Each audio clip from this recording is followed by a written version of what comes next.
I hope you all are well. Today I'm going to talk about how I improved my English.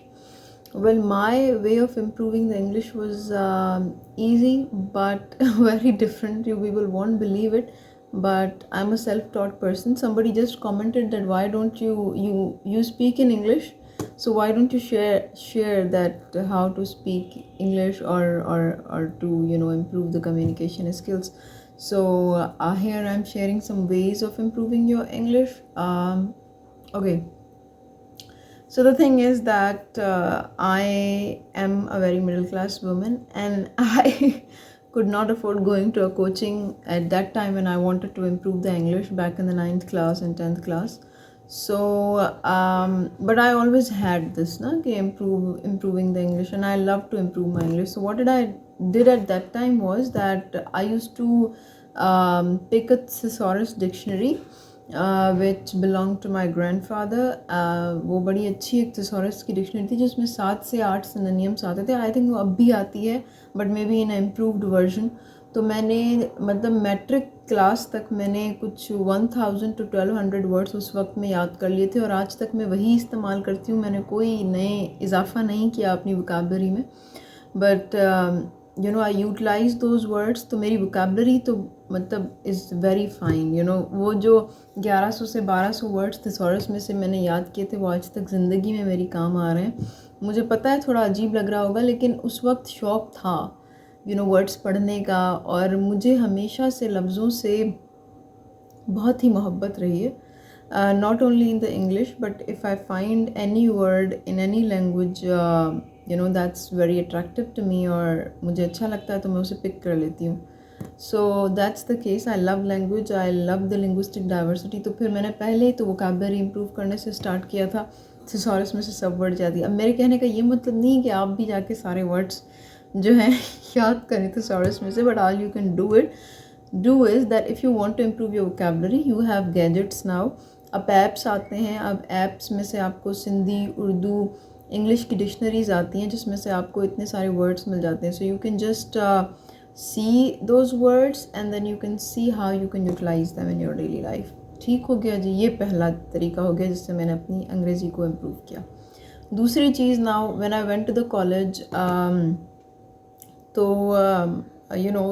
there was like some sort of kids were rich and all that, but मुझे पता था मैं उनके साथ ऐसे compete नहीं कर सकती. ना मैं उनके साथ कपड़ों में compete कर सकती थी, ना मेकअप में कॉम्पीट कर सकती थी, और ना ही किसी और चीज़ में. So there was one thing that I could have competed with. मुझे पता था अगर मैंने अंग्रेज़ी बोलना सीख ली तो मैं उनको उस लेवल पे कॉम्पीट कर सकती हूँ academically, and that's what I choose.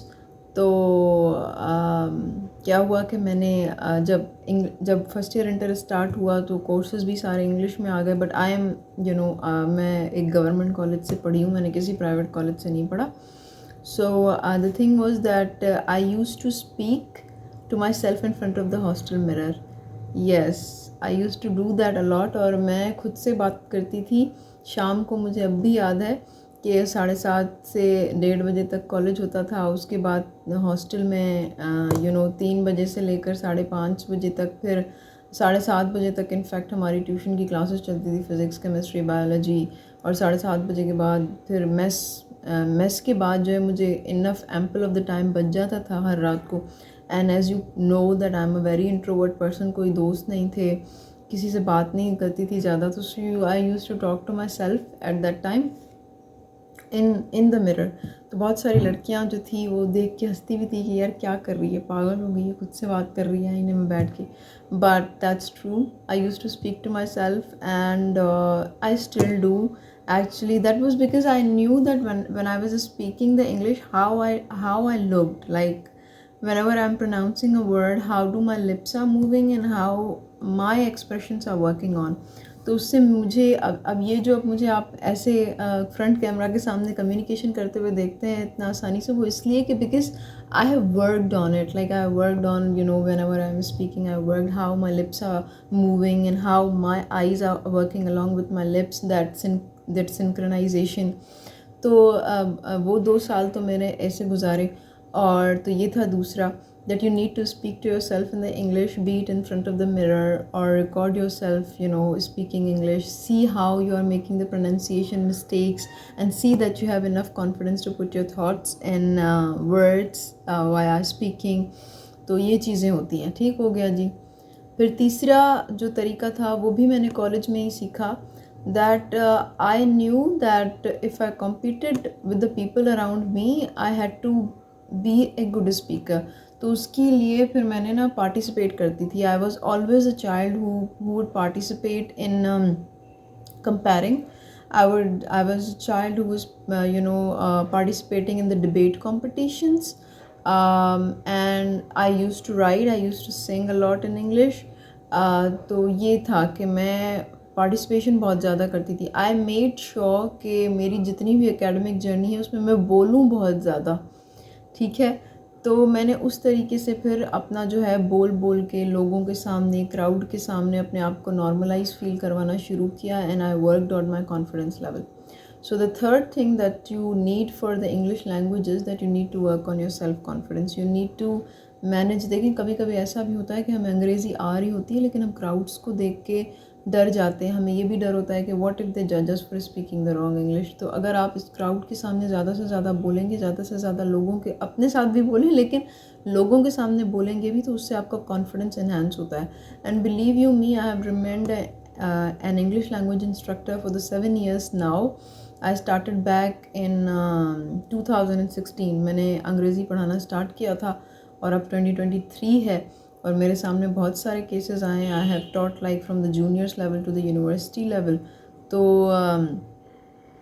ये है. इसके साथ मैं आपके साथ एक बड़ा ही अच्छा सा एक एनेक्डोट, एक स्टोरी शेयर करना चाहूँगी. मेरा एक स्टूडेंट था, I was in the law college, I was teaching there as an English language instructor. ठीक है. विजिटिंग फैकल्टी में थी मैं. तो मैंने कहा जी आप जो है ना कॉन्फिडेंस के बिना अंग्रेज़ी नहीं बोल सकते, आपको डेवलप करना पड़ेगा इवन इफ़ यू वांटेड. तो वहाँ पे एक पठान बच्चा था, उसने कहा कि जो है, उसने मुझे कहा कि मिस हमें एक जोक आता है कि किसी ने बोला कि कॉन्फिडेंस जो है ना, किसी फार्मर को कॉन्फिडेंस इन्हेंस करने की थी ख्वाहिश. तो किसी ने उसको बोला कि यार तुम अपनी खेती बाड़ी में कॉन्फिडेंस अपना इम्प्रूव कर लो, अपनी जो गोभी उगाते हो उसके सामने बोला करो, तुम्हारा कॉन्फिडेंस इम्प्रूव हो जाएगा. तो वो फार्मर अपने भाई जो गोभी उगाता था उसके साथ बोलता रहा, लेकिन जब उसका टाइम आया लोगों के बोलने के साथ तो वो फिर चुप पड़ गया. तो मुझे उस स्टूडेंट ने बोला कि मैडम गोभी गोभी होती है और आदमी आदमी होता है. तो आप कोशिश किया करें कि आप आदमियों के सामने जो है अंग्रेज़ी बोले, उससे कॉन्फिडेंस आपका ज़्यादा डेवलप होता है. ठीक है. तो speak in front of the people and make sure that you are confident when you are speaking, even when you are speaking an incorrect language. So confidence is the key to speaking English. और वो मेरे अंदर अल्हम्दुलिल्लाह हमेशा से I think कुछ ज़्यादा ही रहा है. खैर. तो this is the thing. And apart from that, one of the wonderful thing that I see as in like जो आपको help कर सकती है in understanding the English language, वो है reading. I was always an avid reader, believe you me. मैं इतना कुछ पढ़ती थी, even not only in the English language. आप तो मुझसे पूछ रहे हैं कि English language improve क्यों करनी चाहिए, therefore I'm particularly telling you these things. लेकिन वैसे ही अगर आप एक अच्छे रीडर हो ना, तो आपको हर ज़बान पे एक आपको मास्टरी आ जाती है, आपको अच्छे लफ्ज़ बोलना आ जाते हैं. तो अब रीडिंग किया करें. मुझे याद है कि मैं I was so interested into like in books that I used to consume books on Eid days, because I particularly don't like these events much, and I'm an introvert, so I remain in my own corner. So therefore मैं हमेशा इन्हीं events पे या इन्हीं कुछ छुट्टियों में I used to make a list of the books that I have to read, and still I have that diary. If I got the time I'll share it with you. तो किताबें पढ़ें, अच्छी से अच्छी किताबें पढ़ें. अगर पोइट्री के शौकीन हैं तो अंग्रेज़ी में पोइट्री जो आती है उसको पढ़ना स्टार्ट कर दें. अगर नॉवेल्स के शौकीन हैं तो इंग्लिश नॉवेल से स्टार्ट कर दें. The best way is that I am not much interested in to the English literature as such, but I have a masters in it, but I like the literature at the global level. For example, Garcia Marquez, उसकी कहानियाँ मैंने English translation में पढ़ी थी। फिर मैंने मिलान कुंदेरा की जो नॉवेल्स हैं वो मैंने जो है इंग्लिश में पढ़ना स्टार्ट की। और दूसरे भी राइटर्स जैसे थे ब्राज़ीलियन राइटर पोलो कोलो को अंग्रेज़ी में, मतलब मैंने उन सारों को ना अंग्रेज़ी में पढ़ना स्टार्ट कर दिया। So I got the expressions, I know. किताबों से एक बड़ा अच्छा मसला आपका हल हो जाता है, आपको पंचुएशन सारी आ जाती है। दूसरा कि आपको ये भी पता चल जाता है कि एक लफ्ज़ जो है उसका इस्तेमाल हम किस सेंस में कर रहे हैं। ये भी, इसको हम कहते हैं प्रैग्मेटिक्स, यानी किसी कन्वर्जेशन में लफ्ज़ के इस्तेमाल को सीखने को हम प्रैग्मेटिक्स कहते हैं, लफ्ज़ की मानाओं को हम सेमेंटिक्स कहते हैं। तो जब आप बोलने की बात करते हैं तो हम एक्चुअली प्रैग्मेटिक्स की बात करें मीनिंगफुल साउंड्स निकालने के लिए। तो this is where reading can help you out. तो रीडिंग किया करें, and if you want some books to read I can suggest you that. हो गया जी। अब आते हैं कि अंग्रेज़ी जो है, sir you are not needed here. खैर, it was a fly by the way. So अच्छा जी, हो गया। अब आते हैं कि ग्रामर। अब most of the people think कि speaking is related to the grammar. I am sorry, I don't feel that. मैं आपको सच बताऊं, बहुत सारे लोग नहीं मानते, इंटर क्लास तक मुझे ग्रामर नहीं आता था। एंड आई वॉज समवन जिसे बहुत गुस्सा आता था ग्रामर पढ़ते हुए, और बात भी नहीं समझ आती थी कहाँ से क्या जा रहा है क्या है, क्योंकि कॉन्सेप्चुअल है बहुत ज़्यादा ग्रामर। लेकिन आफ्टर पासिंग द इंटर मुझे ये एहसास हुआ कि until and unless I don't accept that I want to read it, और मैं जब से खुद से एक्सेप्ट नहीं कर रही हूँ ये चीज़ कि मुझे ये आना चाहिए, तब तक नहीं आएगा। And then I started working on my grammar as well. तो ग्रामर पे वर्क करना बहुत ज़रूरी है, लेकिन इसको ये ना समझें कि आपने ग्रामर पढ़ लिया तो आपको अंग्रेज़ी आ सकती है, ऐसा बिल्कुल भी नहीं है। ये घटिया सा, ये जो चीपड़पन करते हैं ये हमारे एकेडमीज़ वाले करते हैं। और मुझे हमेशा लोग पूछते हैं आप किस एकेडमी गई हैं। भाई मैं किसी एकेडमी नहीं गई, I am a self taught person. मैंने ग्रामर खुद को भी खुद ही पढ़ाया है, ठीक हो गया। तो आप भी ग्रामर जो है खुद को खुद ही पढ़ाएं। बल्कि उस वक्त में मेरे पास इंटरनेट नहीं थी, फ़ोन नहीं था। बीए पास करने के बाद जो है फ़ोन मैंने लिया था, ठीक है। पहले इजाज़त नहीं होती थी फ़ोन रखने की। And that's particularly I am thankful to my parents, क्योंकि फ़ोन नहीं दिया था, इसीलिए किताबें पढ़ने की आदत हुई जो आज तक है। एंड तो मैं क्या कह रही थी, हाँ, तो ग्रामर ज़रूरी है, बिल्कुल ज़रूरी है, क्योंकि आप जब तक ग्रामेटिकली फ़ाइन सेंटेंसेस नहीं बोलते तो आपकी जो लैंग्वेज है, स्पीकिंग है, वो वैसे ही बड़ी एम्बिगुअस हो जाती है, वैग हो जाती है। तो ग्रामर के लिए जी I have a suggestion for you. It's a Wren and Martin book, it's a high school English grammar and composition. इसको आपने चार्ट लेना है, ठीक है। इसको आपने अपने जहन के अंदर ऐसा बिठाना है, ऐसा बिठाना है कि आपके कभी जहन से ना निकले। Believe you me, I just remember everything from this book, क्योंकि इंग्लिश लैंग्वेज इंस्ट्रक्टर भी हूँ, खुद को तो पढ़ाया लेकिन फिर बहुत सारे बच्चों को भी पढ़ाया ए और ओ लेवल्स पे, तो ऑब्वियसली आ ही जाता है आपको। लेकिन ये मत समझें कि ये किताब पढ़ने से आप स्पोकन कर पाएंगे। It can help you in your spoken English, पर ऐसा नहीं है कि ये ख़त्म करके आपको एकदम से फर अंग्रेज़ी बोलना आ जाएगी। उसके लिए आपको ये सब करना पड़ेगा जो मैं आपको बता रही हूँ, ठीक हो गया जी। अब मैंने ग्रामर इम्प्रूव कर लिया, अब मैंने मीनिंगफुल सेंटेंसेस लिखना स्टार्ट कर दिए, बोलना स्टार्ट कर दिए। चलें जी, ये पार्ट भी मैंने अब अपना शुरू कर दिया। The main thing about spoken English is that you can only improve it when you are speaking. जी I am sorry, it was a load shedding, और पाकिस्तान में रहते हैं, दिस इज़ कॉमन, क्या कर सकते हैं। खैर, so I was like telling you कि आपको स्पोकन इंग्लिश बोलने के लिए बहुत सारी प्रैक्टिस की ज़रूरत है। अब सवाल ये आता है कि आप बोलें किसके साथ। There are many of my students who say कि मिस में हमारे पेरेंट्स को नहीं आती, हम किसके साथ बोलें, हमारे सिबलिंग्स को नहीं आती, वो छोटे हैं, किसके साथ बोलें।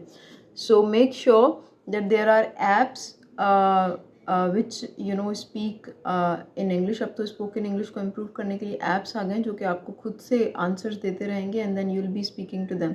But much better than that is that you go for speaking it to your young siblings, or you go for speaking to the people like your teachers. I did that. I spoke English with my teachers, I spoke English with my younger siblings, and that's how I improved it. तो इस तरीके से भी बोलने से आती है। और फिर तो फिर 7 सालों का वो जो एक जर्नी है उसको पढ़ाने वाली बच्चों को, तो उसमें तो आपको वैसे ही इतनी प्रैक्टिस हो जाती है that English becomes just like it becomes your first language, you know. तो this is how it is. इस तरह भी आप इम्प्रूव कर सकते हैं। और उसके अलावा बड़ी इसेंट्रिक चीज़ है वैसे, लेकिन बड़ी ही मज़ेदार चीज़ है, और वो ये कि आप लोग अपनी एंटरटेनमेंट को भी अपनी स्पोकन इंग्लिश के लिए इस्तेमाल कर सकते हैं। For instance I use to watch English movies with subtitles, ठीक है। एक वक्त ऐसा था जब सबटाइटल्स के साथ देखती थी, वहाँ से एक्सप्रेशंस चुराती थी, वहाँ पे ये भी देखती थी कि ये एक्टर जो है वो कौन सी मतलब किस कॉनोटेशन के साथ ये वर्ड जो है इस्तेमाल कर रहा है। और अक्सर करके फिर उसमें से मुझे नए नए expressions, phrases and phrasal verbs वो मिला करते थे। मुझे प्रेपोजिशंस का इस्तेमाल वहाँ से आ गया। तो मैंने अपनी एंटरटेनमेंट को ही बड़ा स्टडी ओरिएंटेटेड रखा हमेशा से। तो मैंने जब सबटाइटल्स में देखती थी, अब अल्हम्दुलिल्लाह ये वक्त है कि सबटाइटल्स नहीं भी होते तब भी अंग्रेज़ी की मूवी हमें समझ आ जाती है। तो इंग्लिश मूवी, अगर आपको अंग्रेज़ी अपनी इम्प्रूव करनी है, अगर आपकी नहीं है इम्प्रूव, तो आप सबटाइटल्स के साथ अंग्रेज़ी मूवी देखें। एंड बिसाइड्स दैट आपको अंग्रेज़ी गाने सुनने चाहिए। तो मुझे तो वैसे ही मौसीकी से बहुत मोहब्बत है, और मैं I can't live without music, so I always use to have English songs, और फिर मैं उनको याद करके गाती भी थी। और सबसे पहला गाना जो मैंने याद किया था वो टाइटैनिक की मूवी से था, my heart will go on, अब भी मुझे याद है। तो सॉन्ग्स को सुना करें, इंग्लिश सॉन्ग्स को देखा करें कि can when they are singing can you comprehend.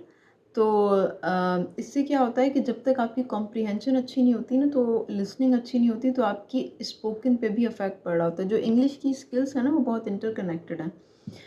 Broca's areas and Wernicke area, ये हमारे दिमाग में कुछ एरियाज़ होते हैं जो हमारी understanding of the language and spoken language में मदद कर रहे होते हैं। और इन सब चीज़ों को, इन चीज़ों से, म्यूज़िक से, एंटरटेनमेंट से और रीडिंग से बड़ा फ़र्क पड़ रहा होता है। So make sure that you listen to the songs and don't memorise them like me, not necessary but listen to them, क्योंकि उनसे आपको बहुत सारी एक्चुअली जो नेटिव स्पीकर्स हैं ना उनका आपको एक्सेंट मालूम हो रहा होता है कि किस एक्सेंट में एक्चुअली वो बात कर रहे हैं। For example American accent is quite you know I say clippy because वो हमेशा कुछ ना कुछ सेलेबल्स अपनी ज़बान से जैसे काट लेते हैं, ठीक है। जब जैसे वेल को वो कहेंगे वेल, अब उसमें ई बिल्कुल ही उन्होंने काट दिया, ठीक है। लेकिन ब्रिटिश इंग्लिश ऐसी नहीं है, उसमें फिर हम जो एकेडमिकली फॉलो कर रहे होते हैं it's British English not American English, because American English is full of slangs. वो तो मैं आपको कहूँगी भी नहीं कि आप उसको फॉलो करें, आप ब्रिटिश ही फॉलो करें, because that's more standard form of English. तो ये चीज़ें हैं, ऐसे मैंने इम्प्रूव की अपनी अंग्रेज़ी। उसके अलावा जो था, I always used to make sure that when I'm speaking, I should be careless about what people are thinking of me, even if I've spoken one or two sentences wrong way. Because एक बात मैं आपको समझाती चलूँ कि English की perfection आप कभी हासिल नहीं कर सकते, ठीक है। ये मेरे उस्ताद भी कहते थे उस वक्त में कि इंग्लिश की परफेक्शन हासिल क्यों नहीं कर सकते आप, जैसे आप अपनी सिंधी पे करते हैं, जैसे आप अपनी उर्दू पे करते हैं। क्यों? क्योंकि वो आपकी नेटिव लैंग्वेजेस हैं। एक नेटिव लैंग्वेज में आपके पास कैपेसिटी होती है कि आप नोवेल अटरेंसेस को प्रोड्यूस कर सकते हैं, आप अंडरस्टैंड कर सकते हैं कोई नोवेल अटरेंस अगर आपके पास आ गई तो। English is your second language. ELT में हमें पढ़ाते हैं कि ये आपकी सेकंड लैंग्वेज होती है, कोई किसी किसी की तो फोर्थ लैंग्वेज भी होती है, थर्ड भी होती है। तो इसको आप कम्प्लीटली जो है इस पर कमांड हासिल नहीं कर सकते। तो आप ये तो भूल जाएं कि आप कभी भी गलती नहीं करेंगे। मैं कह रही हूँ कि अब आप खुद को इम्प्रूव करें, उससे कम हो सकती हैं गलतियाँ। So whenever you are speaking, be carefree, literally be carefree, don't be careless but be carefree. आपको ये नहीं होना चाहिए कि यार अब लोग क्या सोचेंगे, गलती हो गई है और गलतियाँ करती रहती हूँ। Not a big deal at all. मैं खुद भी कभी कभी ग्रामेटिकली रॉन्ग सेंटेंसेस बोल जाती हूँ, but you know I know that it's my second language, of course it's not my first language. But इससे अब क्या फ़ायदा होगा, आपको फ्लुएंसी आती है, यू डोंट हेजिटेट। अब अगर आप ऐसे बोलते रहें कि आई थॉट, ये फिर आपकी स्पोकन को, फिर आप जब जॉब इंटरव्यूज़ में जाते हैं ना, फिर इसका नुकसान होता है आपको। तो ये मैं आपको बता दूं कि जब आप भले थोड़ी बहुत गलत अंग्रेज़ी बोले, लेकिन बोले अच्छे कॉन्फिडेंट केयर फ्री होके कि जज कोई करता भी है तो करता रहिए, उनका हेडेक है, हमारा हेडेक नहीं है भाई। So that's the case, and these are some of the things how I improved my English, and बाकी communication skills पे as soon uploaded, क्योंकि बहुत सारे लोग समझते हैं कि अच्छी अंग्रेज़ी होने से communication skills भी अच्छे हो जाते हैं। ऐसा बिल्कुल भी नहीं है। Communication science is completely a different science. We call it discourse analysis. तो ये मैं आपको थोड़ी टेक्निकल चीज़ें इसलिए बता रही हूँ क्योंकि मैंने अंग्रेज़ी की लिंग्विस्टिक्स पढ़ी हुई है, और मुझे स्टाइलिस्टिक्स, सिमेंटिक्स, प्रैग्मेटिक्स, मॉर्फोलॉजी, ये सारी चीज़ें जो हैं थोड़ी नॉलेज एक्सपर्टीज़ है जो आपको देना चाहूँगी। तो communication is bit different than spoken English, तो उस पर भी काम करेंगे। बट ये उन लोगों के लिए थी जिन्होंने मुझे कहा था कि यू शुड शेयर इंग्लिश, आप थोड़ा इंग्लिश लैंग्वेज के बारे में बता दें। तो this is how I improved my English, and I hope that if you do it तो आपकी भी इम्प्रूव हो जाए। Otherwise you can go for reading news papers, enhancing your vocabulary, and go for listening to the BBC and other news channels as CNN, but BBC is more powerful. Blogs read कर लिया करें, 1-2 दिन में कोशिश करें fluent हो जाएं, अच्छे अच्छे वर्ड्स बोलें और कंप्लीट सेंटेंसेस में बात किया करें, फ्रेजेस में ना बात किया करें। That's more standard, that's more graceful, and that's it from my side. Thank you so much.